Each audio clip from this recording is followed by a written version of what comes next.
In the news this week, same-sex marriage and abortion are imposed on Northern Ireland, the Church of England speaks out against no-fault divorce, and the Foreign Secretary says he stands with persecuted Christians.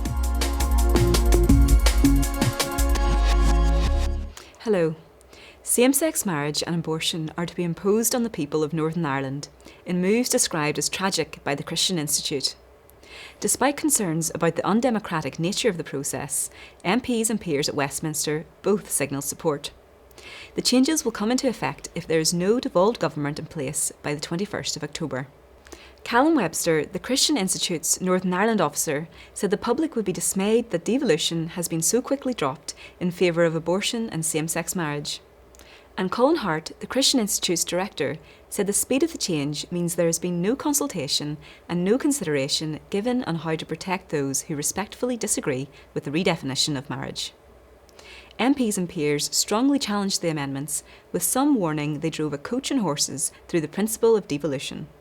This is not the time nor the place to be making such changes, which are, of course, completely unconstitutional, bearing in mind that devolution has ensured that abortion is an issue which Northern Ireland and its own assembly has had authority to make decisions on for almost 100 years.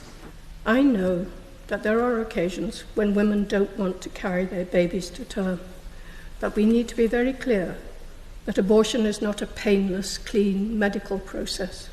A baby will be either killed in the womb through medication, or it will have poison injected into its heart so that it's born dead, or it might just be born alive, as 30 babies are, an average of 30 babies each year in England and Wales, and left to die.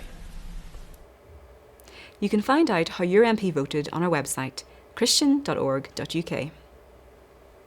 Also in the news, the Church of England has criticised government plans to introduce no-fault divorce. The Divorce, Dissolution and Separation Bill would give a spouse who is being divorced against their will no opportunity to contest the proceedings and very little time to seek restoration. Speaking at the General Synod, the Bishop of Durham, Paul Butler, said the proposals do nothing to help couples reconcile.